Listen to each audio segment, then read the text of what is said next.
Are you seriously going to wear that? Yes, I am. I am going to wear my Straw Hat Pirate shirt and my Green Day hat, and you're going to like it. You do know that people watch this show because we are trendsetters in fashion. Yes, that's exactly why, and I'm fashioning myself as a well-known person in the geek community. I wanted to say influence, but I'm not so arrogant to think that I influence anybody. I'm an influencer. Look at me go. Look at me go. Well, with going in mind, do you want to go forward and start this show? Go forth and make viewers of every person. That was terrible. Yeah, that was pretty bad.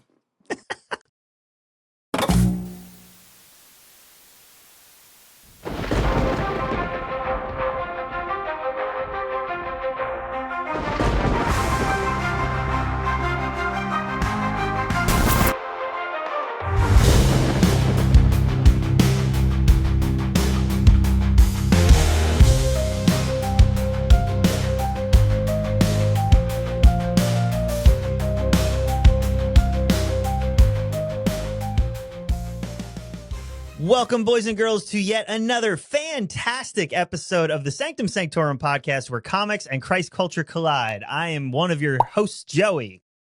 And I am the superior host, Chris. Ooh, I like that. And welcome to our weekly therapy session disguised as a podcast, Yes, that's exactly what it is. where we chat and we talk and we banter and we fight and we watch some stuff. Unfortunately, this week I don't think that this episode rather, I don't think that there's going to be a lot of healing going on. It's just going to be like letting out some aggression and then letting it simmer for Well, a while. that's a form of healing. It's grieving. Yes, I'm grieving what used to be, and I'm grieving the hour and a half, 2 hours or so that I wasted having to sit through this hot pile of garbage. That you're never going to get back. But before we dive into that, thank you so much for listening and subscribing and following us on social media. If you are not subscribed, if you have not clicked that bell so that you stay tuned to every time we post something, make sure you do that on YouTube and Instagram. We highly love your feedback. We do. We love seeing it. I've been reading through some of the comments that we've gotten, and it's fun to see, you guys interacting not only with us, but interacting with just each other. Yeah, I especially saw that on the Who's Your Favorite Superman reel that we did. Yep. And everybody throwing out who their favorite is. And also we sent a reel out, but we also want to mention that we lost Val Kilmer over the last couple of days. We did. And listen, he was not in the greatest Batman movie, but he was still one of our Batmen and had many great roles in Willow and Tombstone and Top Gun. And so Heat and we so will many other good things. very much The Saint. That's an underrated movie. You know what else is underrated from him? Kiss Kiss Bang Bang. Oh, that's a great movie. Phenomenal. And that's got Robert Doomy Jr. in it. Yeah, you got Batman and Iron Man in that movie. That's awesome. That's The a great Multiverse. Movie. Absolutely. But he will be missed. So it was sad to hear that news. Well, one of the things that's not going to be missed because it's not going away connects to our comic culture moment of today, which is fan theories. Ever since we started getting these comic book movies, we've just been inundated with the idea of the possibility of what we think's going to happen, of how it's going to happen, all of that. But it's an interesting sort of double-edged sword where sometimes they're right, sometimes they're wrong. And it poses this interesting thought that I'd love to pick your brain on, Chris. So fan theories, do they help the films? Do they not help the films? Do they ruin it? Are they fun? Are they flawed? Like, what happens when a studio listens to a fan theory? What are your thoughts on that? All right. Well, I think that. So to answer one of your questions, are they fun? Of course, they're fun. Like the big news came out that Avengers Doomsday has this huge cast that's spanning all the way back to the original X-Men movies. And so to talk about the theories of like, oh, how could they do that? How are they going to merge the worlds? Are they going to be played by the same actors? Is it going to be, are they all going to be, integrated in now? And are they going to be part of the MCU and all this stuff? I think it's fun to speculate about what what we would love to see. I think the problem comes that when we get to the movie, if it's not what we thought it would be or what we want it to be, we get mad about it, where it's like, Totally. instead of taking what they did at face value and thinking, oh, that was good or that was bad or I liked it and I didn't, it's, well, my way would have been so much better. Like, if they, it's not going to be as good because they didn't have them do this or didn't have this person appear or whatever. um I think sometimes, if you're somebody who likes to interact in those kind of forums and in those kind of conversations, it can ruin the surprise of what might happen because someone thinks logically. Perhaps it's someone who works for the different companies.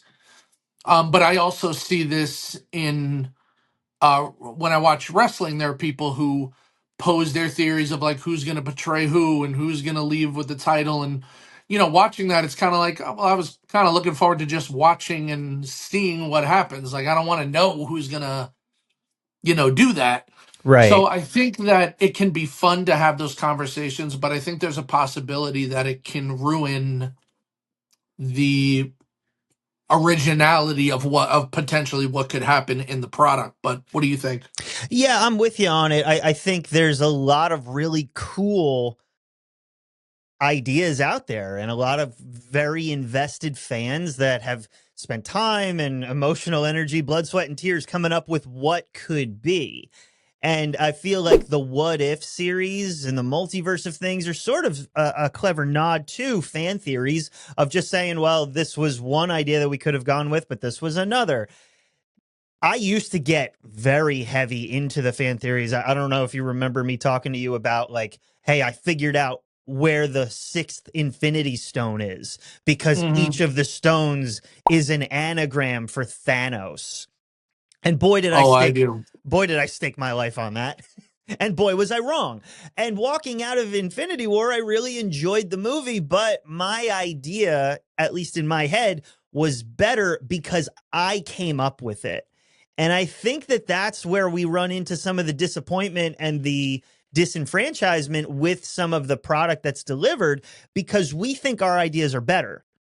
And so we just have to keep that in tension. We have to keep that in check because yeah, we're not paid. Yeah, we're fans and we're diehards.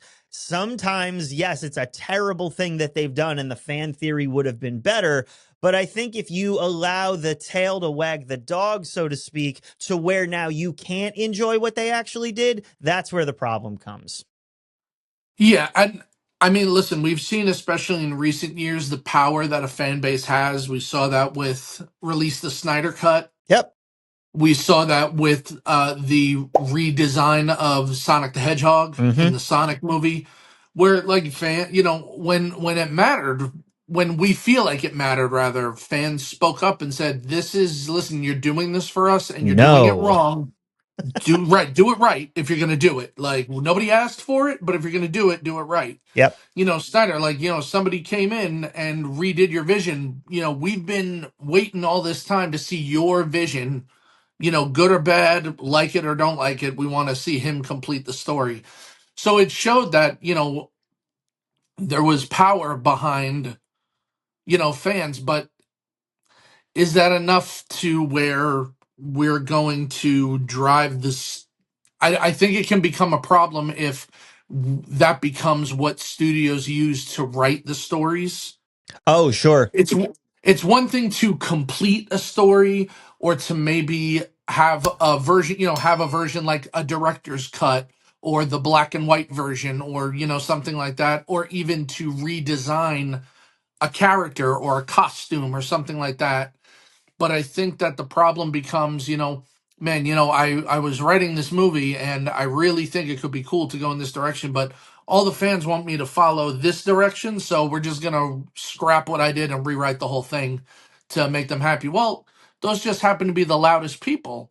There's some people that also may want you to go in your own direction and Yeah. see what you're doing. Well, and to see some of those things come to life do surprise us as fans. Like, I remember when Civil War sort of went off the comic and went in their own MCU narrative, it was done really well and it connected to the story they were telling. Now, if all of my expectation was just that it was going to be the comic come to life, then it wouldn't have connected to the story they were invested in and the story that we as the fans had invested in.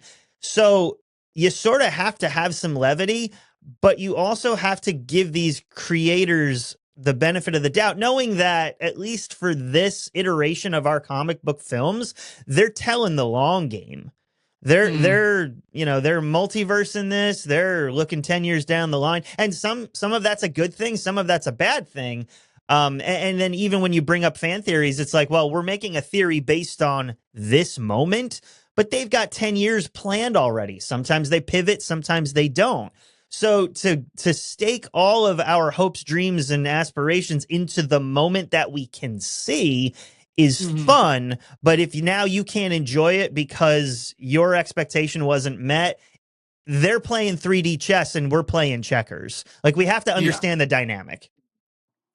Absolutely. And I think it's kind of like to me it's kind of like the idea of when we talk about remakes and we think like, oh, don't remake this, don't reboot this because you're destroying the original. Yeah. I mean, no, you're not. The original still exists. So if you think that, if you took something like Civil War or Into the Spider-Verse even, those are two of my favorite comic book runs ever, were Civil War and Spider-Verse. And the movies are different than the source material. There's some Sure. bones there, but you know what? If I really want the story, I can go back and read it and I have it exactly the way I want it in that form. I can go back and read the novelization and I have it in the exact form I want. If I want something different, I can watch the movie. But it doesn't ruin the source material just because it goes in a different expectation. And I think that fan theories can become a problem when you diss a movie or when you crap all over a movie because it didn't meet your fan theory expectation.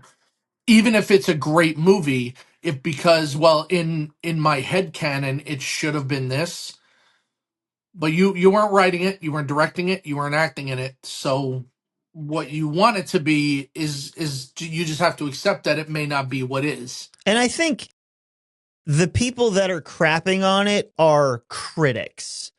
Right? Like when we see fan theories, they're coming from fans. I think of shows that I watch like The Cosmic Wonder, New Rock Stars, Screen Crush. Those guys are fans. They adore this source material. And when they propose an idea of what could be, they never come back and be like, ugh, I can't believe they didn't go with my idea, and that's why this didn't work. No, they're always excited and shocked and sort of like, well, they didn't go in that direction, but look at what they did, right? So they're still excited. The people that are taking dumps on it, those are just critics. They don't have the stake in there. They don't care. They're just here to make a buck based on their opinion. And I think that when fan theories don't match the expectations, true fans are still excited.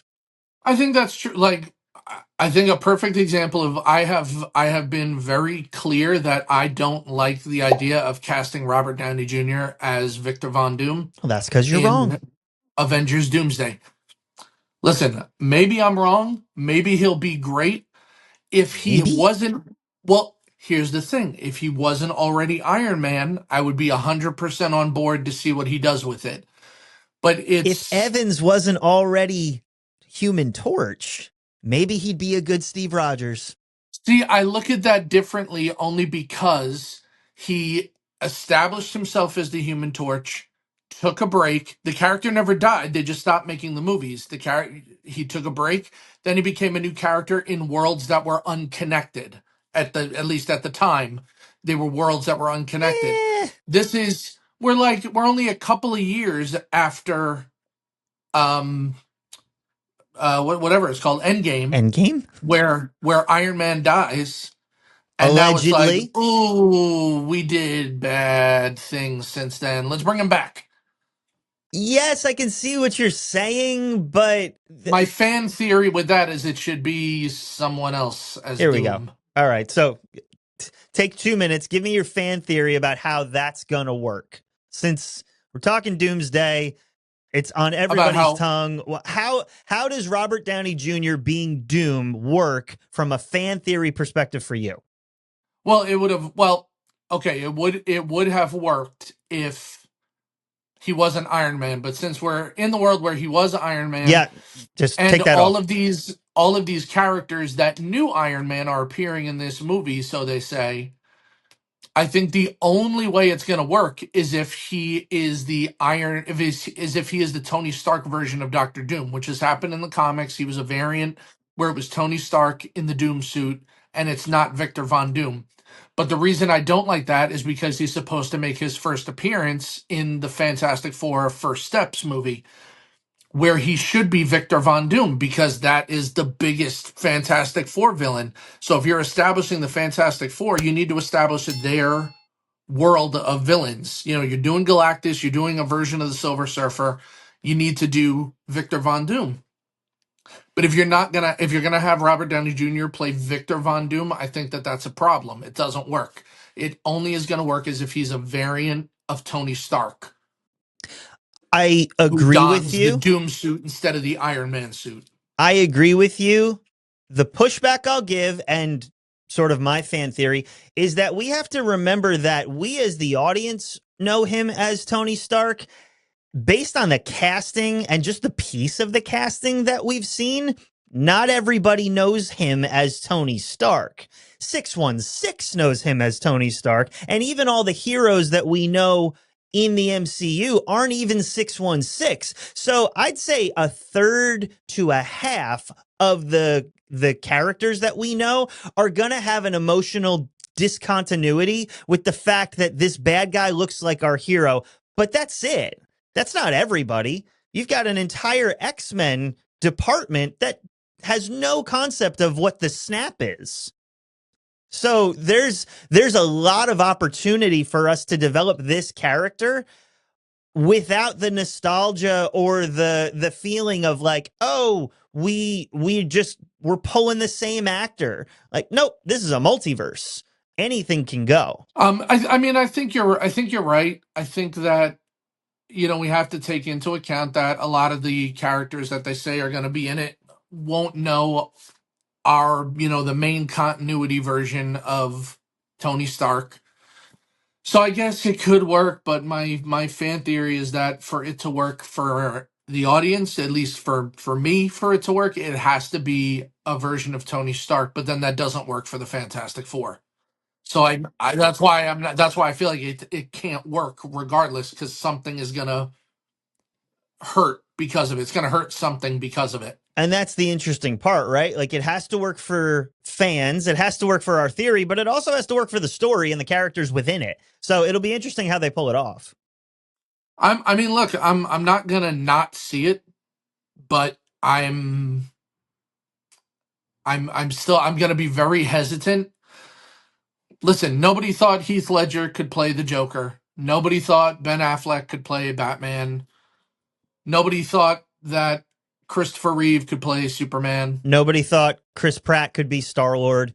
Nobody thought Chris Pratt could be Star-Lord, and now it's hard to see. Nobody thought Hugh Jackman could be Wolverine, and it's hard to see them not be those roles. So, Right. you know, I'm trying to go into it with, you know, those circumstances in mind, but, you know, still I just feel like, But audience, what's your fan theory on Robert Doomy Jr. or just fan theories no, in general? Throw us a comment on YouTube, Instagram, or Facebook and share some of your fan theories because I'd love to hear them. and about anything coming up. We got James Gunn's DC universe. We got Avengers Doomsday. We got a whole new line of this multiverse thing. What's going to happen? Give us all the fan theories you have. Give us what you want to see, and we'll see who's right. Who is right is Joey as he gives this plot synopsis. We are covering 2005's Fantastic Four, or as Chris likes to call it, Mediocre Four. Fantastic suck is what it is. Cue foreboding music. Do it. Here we go. When a group of emotionally unavailable adults go into space, they get nuked by space glitter and come back with powers that are basically metaphors for their personal issues. Reed Richards becomes a Stretch Armstrong because he can't commit to anything. Sue Storm turns invisible, which matches her emotional state. Johnny Storm catches fire because he's a walking Red Bull commercial that needs attention. Ben Grimm becomes a gravel monster, which is fitting because the movie keeps crumbling around him. Meanwhile, Victor Von Doom skips therapy and trades mental health for metal wealth. Oh, very nice. Oh, I'm not done. They spend the movie arguing like a dysfunctional Thanksgiving dinner, accidentally save the city or themselves, it's not really clear, and they prove once and for all that the real superpower is terrible dialogue and early PlayStation 2 CGI. This is a family film. Flammable egos, anger issues in spandex, mediocre CGI, incoherent villainy, literal screaming at the screen as I watched, and you deserve better than this. Powered by Spite and Stainless Steel, 2005's Fantastic Four. Dun, dun, dun!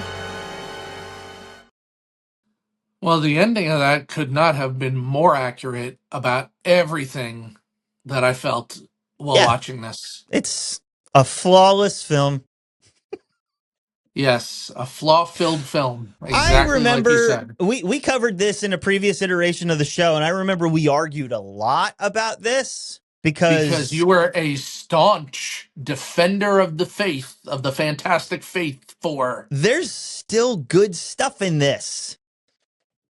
1, 2, 3, 4. I have 5 things. Then you go first. I have more than 5. All right.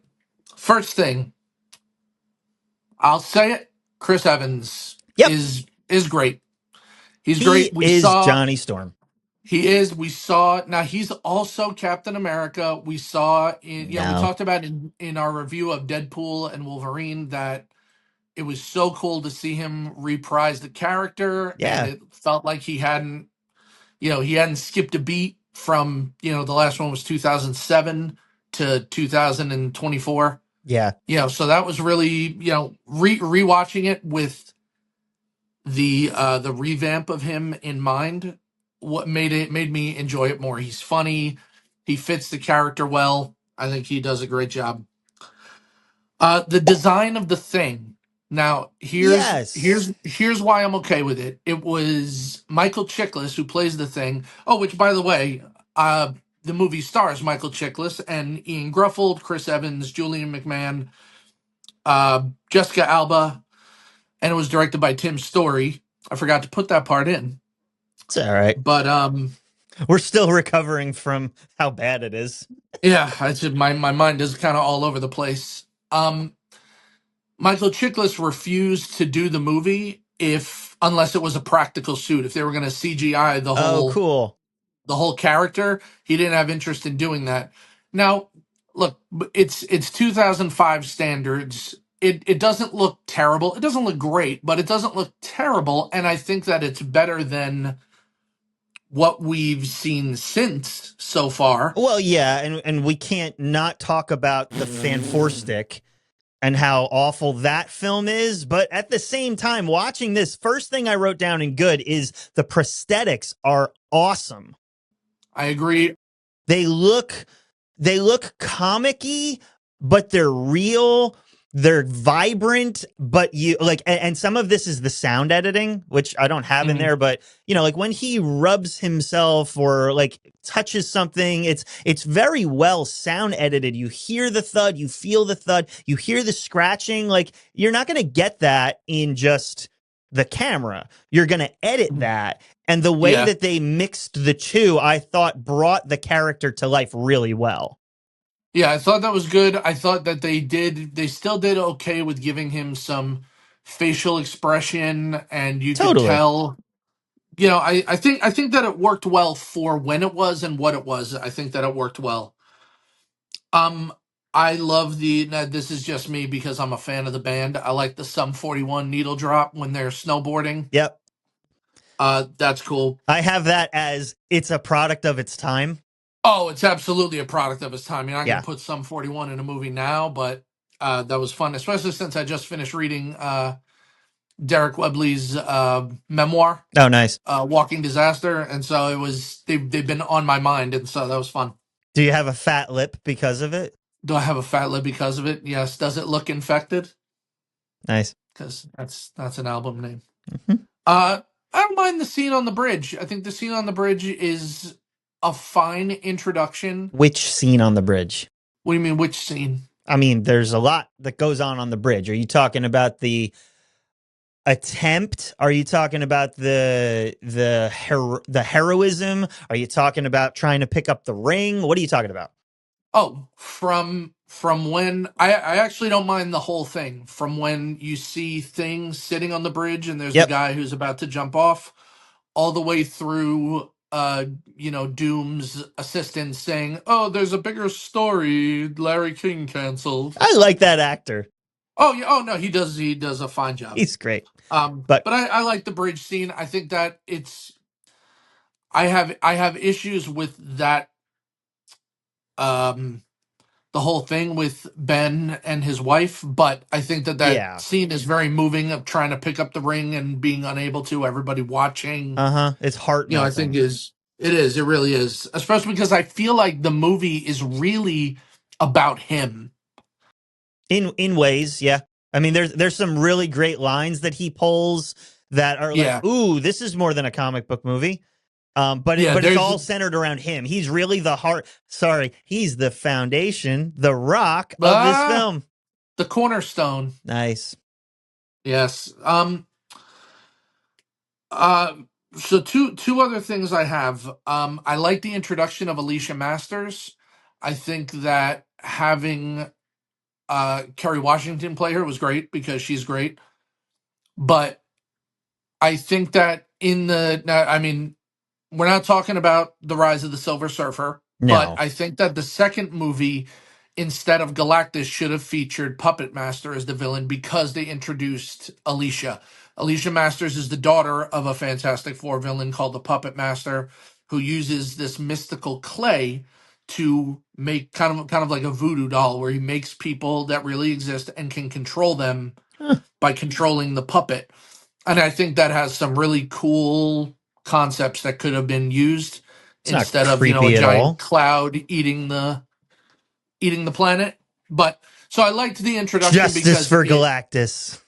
yeah I liked introducing her because it opened up some possibilities that just ended up not ever going anywhere.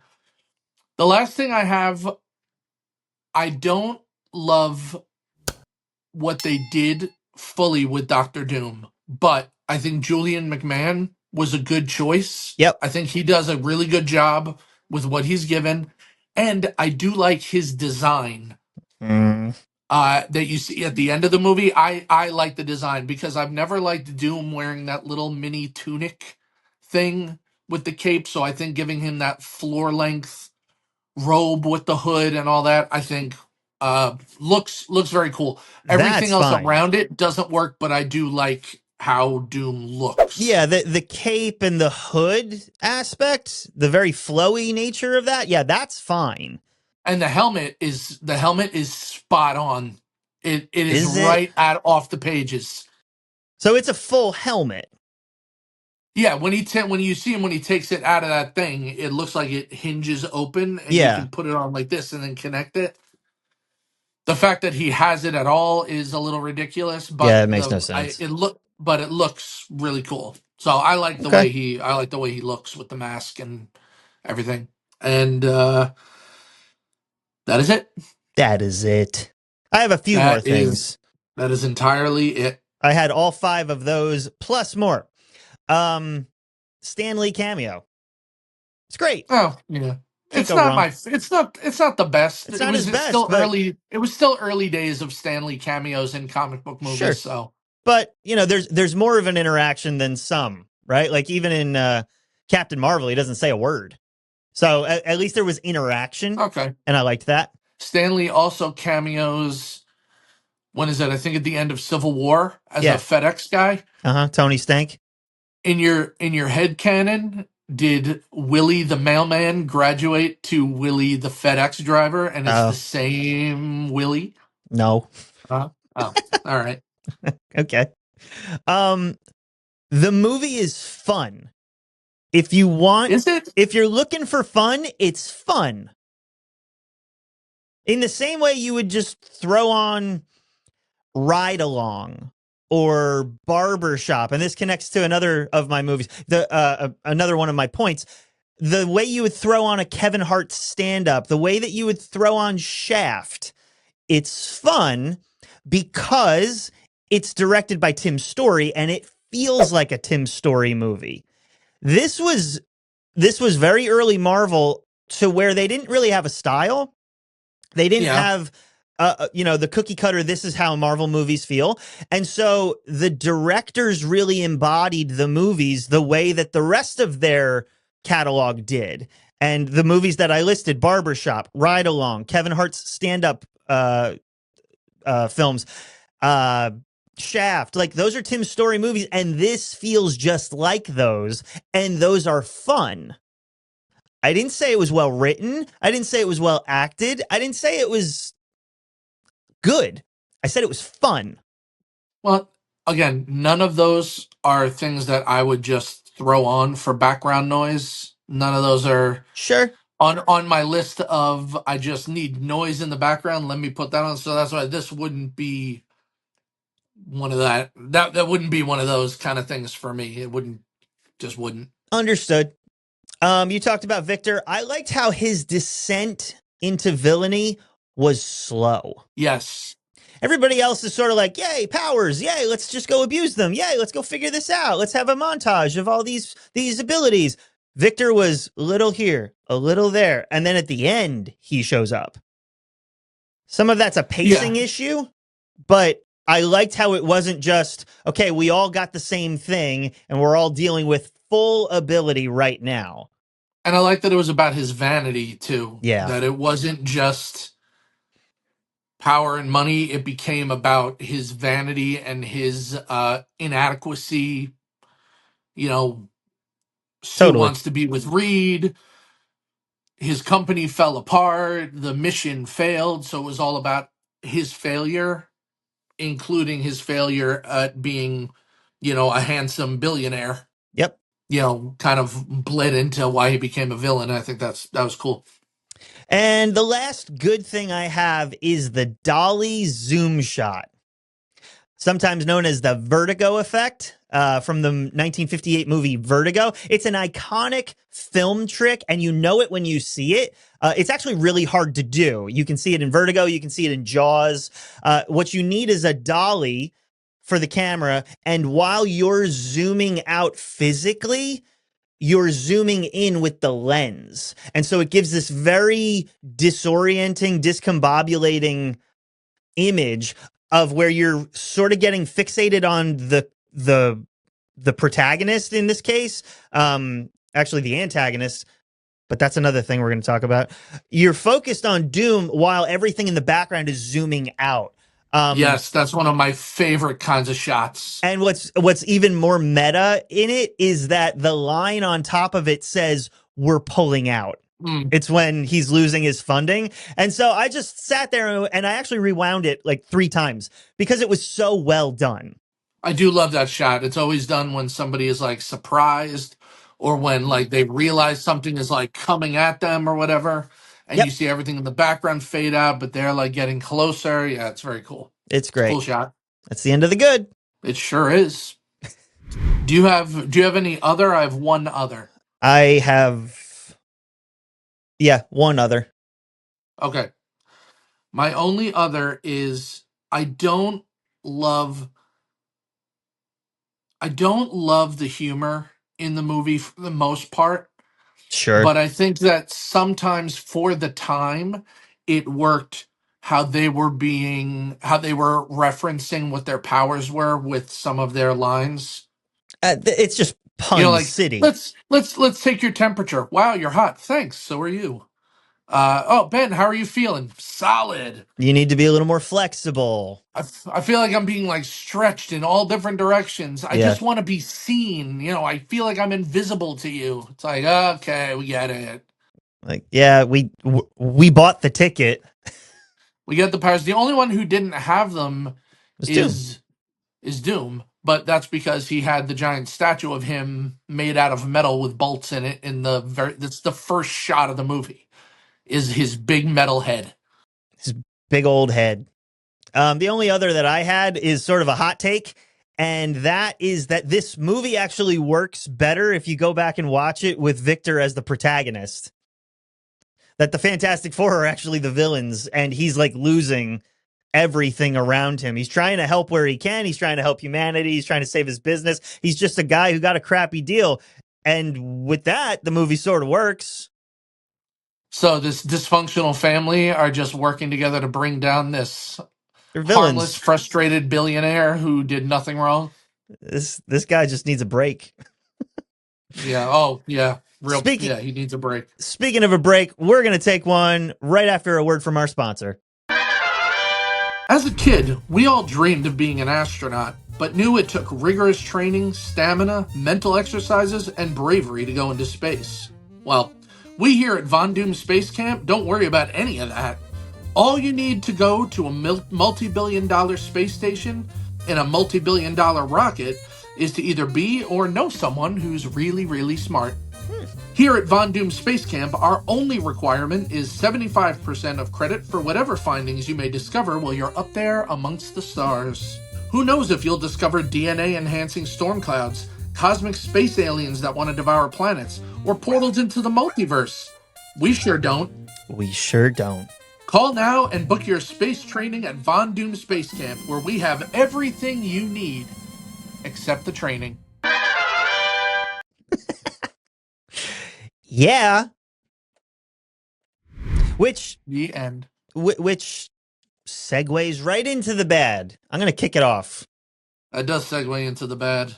That was why I wrote it like that. Literally the first thing I have. You can use my space station, but I'm coming too. Like, nobody is qualified to go to space except for plot reasons. And how do you have your own space station? You know, Is OMG the big science. question. Yeah, well, okay, so Ben and Johnny, I think, are like have some amount of training because they had like flight training or they worked for NASA or something. Where is Johnny's training on display? He's a Victoria's Secret model. Oh no, I'm not saying he's good at it, but he flunked out of like astronaut school or NASA training camp or something like that because they mentioned that Ben is his former CO. Yeah.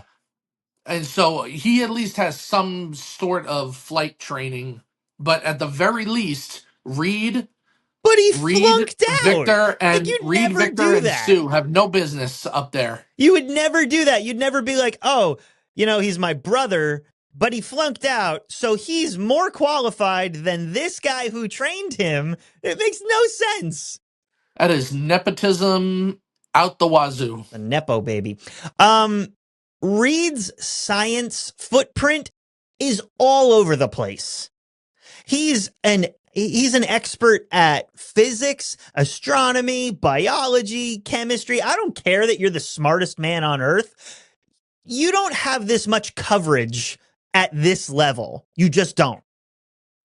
Not as young as he seems either. Yeah. That's how I feel about. That's one of the reasons I hate most like medical shows on TV, because there's always that one doctor who's like, "Oh, you have this weird rash on your thigh. It's probably blah blah blah blah blah disease. There's only been one recorded case in the history of humanity, and I definitely know about it, and that's definitely what it is." Yep, because you know. The movie spends the entire time info dumping in dialogue.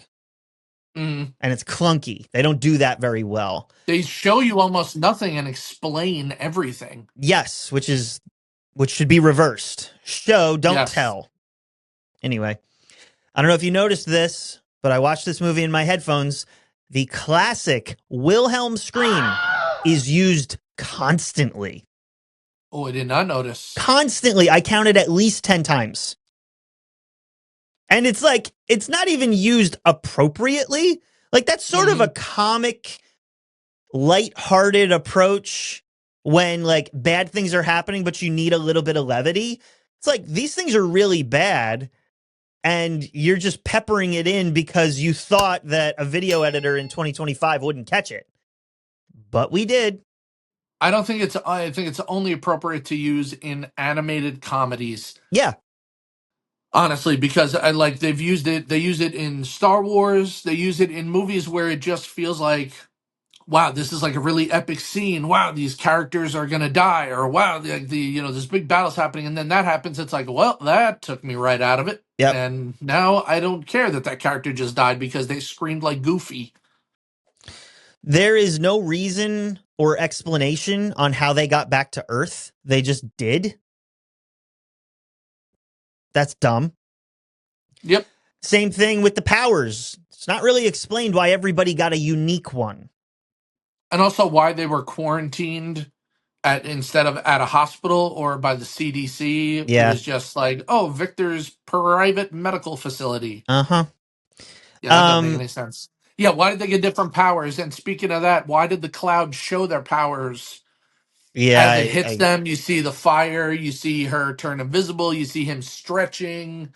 They did So that because dumb. it's 2005 and not everybody's read a comic. That's why. It's just, it hurt me to watch it. It hurt my spirit. The X Games weird romance stuff is stupid. Like, he's just naked and they do what in the snow? Like, why was that in there? Okay. Come All right, on. can we sit on this for a minute? Can we sit here for a minute? Mm-hmm. First of all, she takes his temperature and like he's flirting, they're both attractive people. I get it. It's fine. That part is fine. But when she sees the thermometer say like whatever it was, like 200 something degrees, Yeah. the medical professional in you wasn't immediately, whoa, whoa, whoa, hang on. You have a 200-degree fever. There is something like biologically wrong with you right now. No, instead I'm gonna meet you on the ski slope and we're gonna make out, even though you could be carrying some kind of crazy space disease. Secondly, you just lit on fire out of nowhere. You just spontaneously combusted, flew and crashed into a mountain, burned all your clothes, and your first thought is, do you want to join me in this self-made hot tub? And again, the bigger problem is that the nurse says, Okay. why not? Sure. Dumb. Just Dumb. I don't know if you caught this, but the Von Doom descent into villainy is a literal copy and paste from Norman Osborn. oh yeah. Yep. And The hero 100% is heroing, and the company pushes out the businessman. So his thought is, I'll go crazy and kill some heroes. And he slips slowly into madness. He gets revenge by using his powers or weaponry to murder the people that are responsible for pushing him out. Yep. Except it was on a balcony instead of in a parking garage. Is what it is. They're both scientists. They're both, slowly transforming until they don a metal mask, and then it's, whoa, you're a villain. Yep. And that's sort of where Spider-Man does it better is that there is interaction and dialogue. You know, one of the most powerful scenes of the first Spider-Man is that rooftop scene where Peter Parker is unconscious, comes to, and has a dialogue with the Green Goblin. Right, when he's like, you and I are the same. That is the moment where you connect to the villain. There is no moment of that here. No. You never connect to the villain other than, like, okay, he's annoyed that you didn't let him sit at your lunch table. And you never really feel bad for him You either. You don't. Which, back to fan theories, is why RDJ is the perfect villain for Doom in this new version. Because you already are emotionally connected. They've done the groundwork. They did it for 10 years. I was emotionally connected. Then they killed him, and I grieved it, and then I moved on. Now it's just seeing him in no. It's a multiverse. Nope, Anything that could doesn't work for happen. me. What Nope, nope, nope, as no, my no. nephew would say, what in the multiverse was that? Um, there is zero reason other than 2005 for Sue to strip down to get through the crowd. Well, And no, it's that's not true. The other reason is that it's Jessica Alba, obviously. she needs to get through, but nobody else can get through. And then once she puts her clothes back on, then they go, oh, it's a good thing you did that so that we got through. You didn't get completely nude, so how did you get through? Mm-hmm. What? Also, she got dressed really Really fast. fast. The doctor needs to notify everyone of Doom's disease, but he has no idea what it is. And then 3 seconds later, it could be contagious, but I can't pretend to know what this is. But also, why did they not? Blink, blink, blink. I mean, you're standing in there. You're standing in there exposed to whatever could be contagious. First of all, second of all, you've already seen on the news the other four people who were up there in space Yep. exhibiting also super strange disease abilities. So why are you not calling the CDC on all five of them? Garbage. Garbage. Garbage. Hot garbage. The frat house scene is stupid. Are you talking about all the college pranks? Yeah, that's dumb. Yeah. Yeah, that's I, all like, college, stoner movie junk. but that's 2005. So, we'll look the other way. But the last thing I have is that you technically don't need the thing at the end fight. You need a wrench. Yeah. He's unnecessary. Yep. You need a wrench. That's it. That's the end of my bad. Well, I have You're just going to nitpick, though. some of my stuff you mentioned, but also some of it you put in there. I think that the script is bad. Too many jokes. Yeah. But This is Joss Whedon on roids. my biggest problem is the constant science questions. What happens when you superheat rubber? What happens when rubber is super cooled? What happens when metal is cooled down after it's super hot? Oh my god, please stop. I like that because that's very comic book. Mm-mm. No, no, no. No. Yeah, they did No, that. it's bad writing. And you It's have to bad remember, writing. It's If you did it once, that's fine. You did it 3 times and treated it like it was an original line each time, and yeah, that but doesn't work. here's where I'll push back on that. You have to remember, and this is what I think they're doing well now with the First Steps movie coming out. This is the first family. This was written in the 60s, and this was not modernized throughout the ages. There's not this upkeep with the characters the way that we did with a Captain America or an X-Men or a Justice League or a Batman, where they carried on a new iteration every decade or so. This was sort of done and like nodded to. And so this is sort of the first attempt. It is really strange, like why Marvel would say, okay, we have these properties, and I know that it wasn't the studio, but like their first sort of foray beyond Spider-Man was to say, let's do Fantastic Four. But you haven't kept up with it. So the source material that they're pulling from is campy, it's 60s, it's dated, and they just shove that into the script. There was enough development of the Fantastic Four that you didn't need those kind of lines. You didn't need it 3 times. The repetition of it Fool is me once, ridiculous. shame on you. Fool me twice, shame on me. Fool me 3 times, I'm going to throw my computer out the window. It's yeah, that wasn't working. Um Look, 2005 Chris um was a fan of Jessica Alba, if we're being honest. Who wasn't? 2025 Chris, this doesn't work. She doesn't make any sense as Sue Storm. She and Chris Evans don't look anything alike. I don't care about that, but Well, she's also the wrong ethnicity unless they were both this is true. half Latino. Like it doesn't make any sense. And she's just not a good actor. Reed is really stupid. Yes. He is a socially inept person. I know he's the smartest man in the world, but they gave him like these social inadequacies where it's like I can see anybody that has ever been in a relationship, like it was confusing to watch that scene when they're in the medical recovery compound when he's like, I can see you and Victor are enjoying what was the best part of our relationship, passion for science. Like, No. in no way would that conversation be happening between any two people, Ever. regardless of just no, no, doesn't work. No, thank you. It was a missed opportunity to not cross over with the other Marvel movies at the time that were also all set in New York. Spider-Man was in New York, the X-Men were in New York, there was a couple of those before this movie. And to not make any reference or crossover, I know we didn't have the whole idea of shared universes with these comic book movies yet, but I think it was a missed opportunity to not do that when they were all taking place in the same universe and they were all released very like closely together, you know. Within 10 years.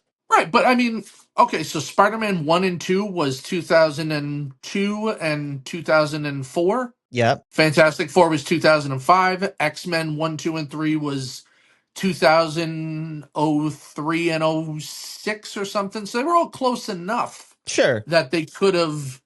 There's no, Ghost Rider was in there. That was I just feel like there's no 2007. reason that they couldn't have at least played with it a little bit. I get it, that wasn't in their Sure. mind, but I feel like it was a missed opportunity. There was a lot of the whole story was kind of paint by numbers. There was a lot of unnecessary scenes. It was a very standard, we're given powers. We don't understand the powers. We try to get rid of the powers. We ultimately embrace the powers, and now we're superheroes. Didn't work. Pretty much everything about the ending, pretty much everything about the last 20 minutes of the movie They just had to get out. It does. was very clear that they were like, well, we're done telling this story, so let's just get off camera. Yeah, hated the music. Of course, there wasn't enough power for the machine. How did he have the money to build any of these machines when he doesn't have the money to pay any of his bills? That Where was did that money that was come Doom from? funding.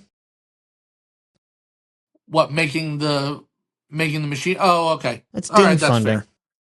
All right, that's fair. But where did he get the money? Because he just lost his company. I don't know. The last line they have in the movie, "That's my nose, genius. These are my lips." Please, I want to vomit. Please stop. Just stop speaking altogether. That would be great. Do me a favor and go away.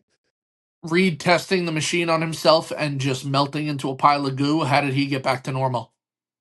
He just rubbered back to normal. OMG And the science. last thing I have, other than this just being a bad movie. Oh, actually, no. Two things. I forgot one. The whole thing with Ben and his wife.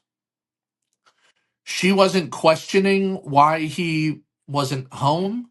She wasn't questioning why he was spending, however long they were at the Doom medical facility after space.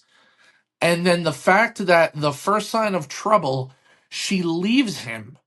She like runs away screaming instead of asking like what's wrong, what's going on. I would even give that a pass. But the fact that you just watched on the news, you watched your husband save people, Eh.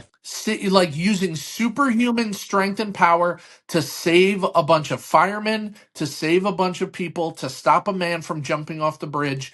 And your first response to that is not, let's talk about why I'm afraid to be with you or why this doesn't work. It's to throw the ring on the ground and leave when there's news cameras in front of a whole bunch of people. That was just like No, felt so illogical. it's character accurate when you're a piece of deuce.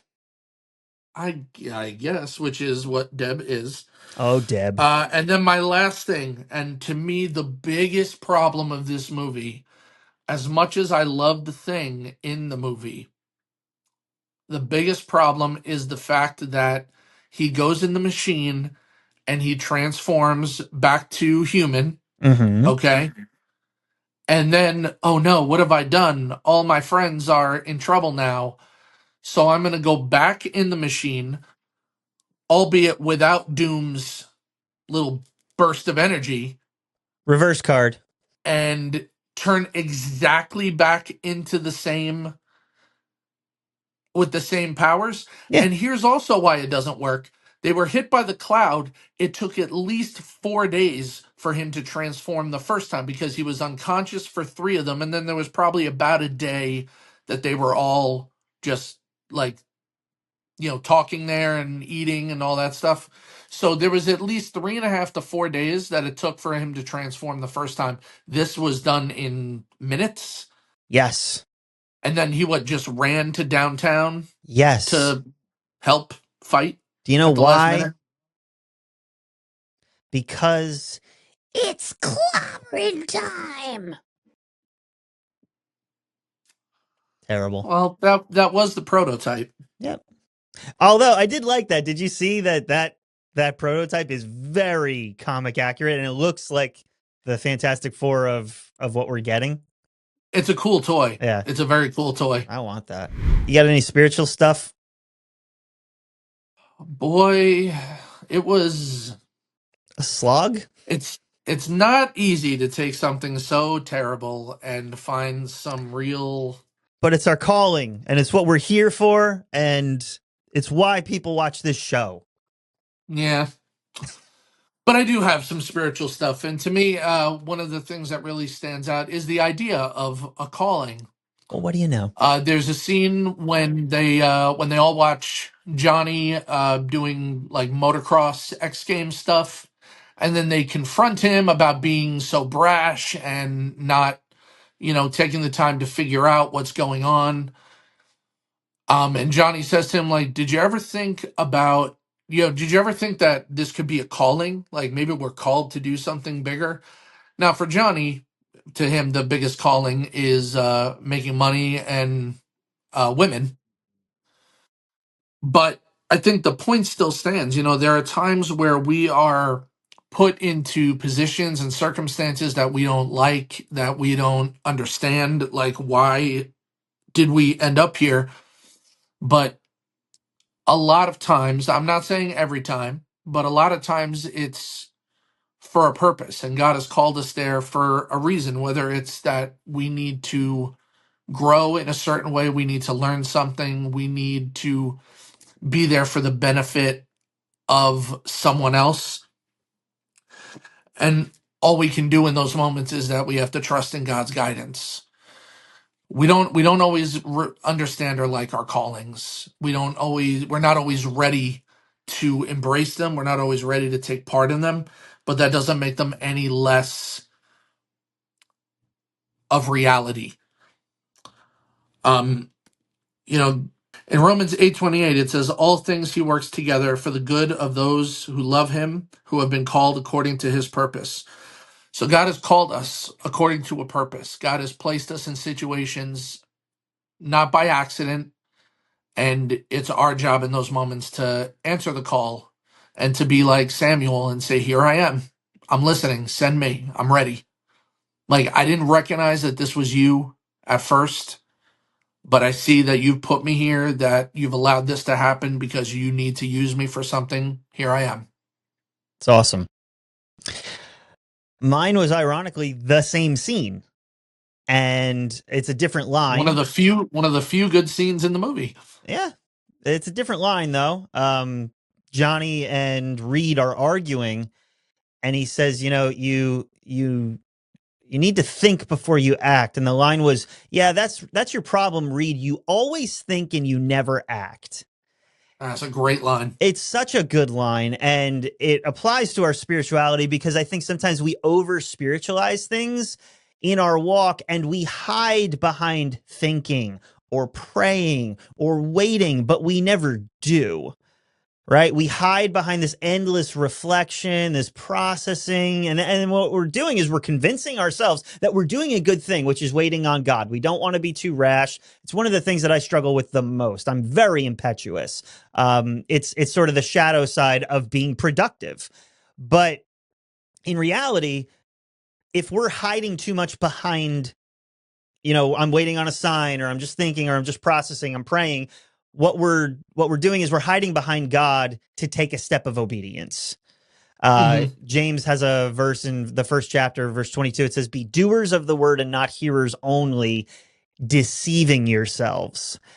And that verse in context is about listening to the word of God and then doing something about it. It's about obedience to God's call in our lives, very similar to what you were talking about. But I think it's really interesting, the deceiving yourself part, because James is warning us that if we're just going to hear, if we're just going to think, and we're not going to do, there's actually this deception that we've put on ourselves into thinking that we're more spiritual, or we're obeying, or we're following God's call, when we're really not.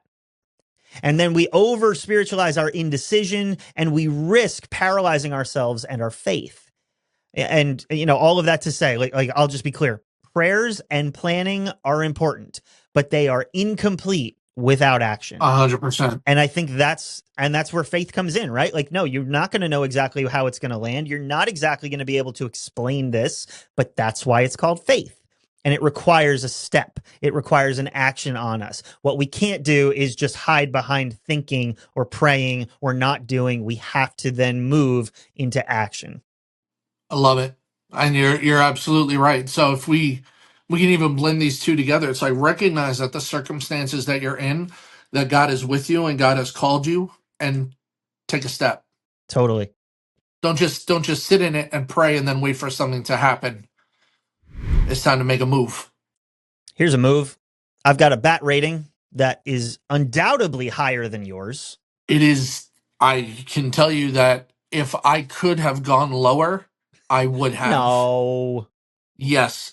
There is no other Batman actor that is worse than George Clooney, in my humble and correct opinion. And that is the rating that I gave this movie. I do not want to sit through it again. It's so bad. Boo that man. It is. The only reason I would watch this first one, at least again, is if I want to introduce my son to Deadpool and Wolverine, and to give him context as to why seeing Captain America as Johnny Storm is important. It's the only reason, again, I would do that, and that's not going to be for a number of years. So it'll be This a is long time true. before I have to watch it again. So this is a Clooney all day, forever. Maybe another 20. For me, this is a West. So it's campy, it's crappy, it's cuckoo, but it's one of the first ones we had in a world of superhero films. It's fun, it's terrible, but it's what we had. And like you just said, I love that they retconned it into Deadpool and Wolverine, but like Deadpool and Wolverine, it belongs in the void.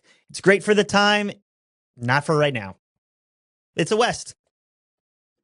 I'll accept a West. I think a West is fine. That's a fine rating. You know what? One thing I will say, and one thing that's rumored, again, this is a fan theory. Ooh. I would love to see in this new Fantastic Four movie, or perhaps in Avengers Doomsday, Ian Gruffold and John Krasinski return for the Council of Reeds along with Pedro Pascal. Like, just to have a little glimpse of, like, I recognize those two from the other ones. That's pretty neat. The thing. What I don't want is Reed from Fan Four Stick. Don't want that Reed. Although I like Miles Teller. But here's the thing. You can't take a poop on the movie and then be like, oh, look, it's the retcon thing. You have to appreciate what it was. And then when it shows up later, you have to say, hey, thank you so much for your service. Not, it's terrible, I'm never watching this again. And then in the same breath go, oh, they're doing it. No, I can appreciate a cameo from a terrible movie. I suppose. There's nothing that says I can't. Listen, did you love the Elektra movie? No. So, but it was still kind of fun to see her in Deadpool and Wolverine. No, it wasn't. All right, well, I disagree. It was fun because it was a callback to a time when that was all we had. Well, that's all the time we have on this episode. That's all the time you're getting anyway. This is true. Thanks so much for listening. We appreciate you. Give us some feedback on your thoughts on Fantastic Four. Yes. Find us on all of the socials at Sanctum Sanctorum Pod or at Sanctum Pod. Give us likes, comments, shares, all that good stuff. Attention, admiration, love. We are both geeks with mental health problems that need constant Dopamine hits. and love from strangers on the internet. So please give me that. Give me please. that. Unashamed. But that's it. Listen, remember, kids, supernova, bad. So be careful and flame on. All right, I'm ready to close out. Are you ready to close out, sir? If I said no, what would you do? Still close it. Probably would just sit here and it would be uncomfortable silence for the next few minutes. So what you can do is carry on. All right, I'm going to close this out. Dude, certainly now. Black Parade, flawless. Oh yeah. Oh no, 100%. It's one of the greatest. It's one of the greatest emo albums in existence. Hands down. Anyway, You were the problem, not the band. Shut up.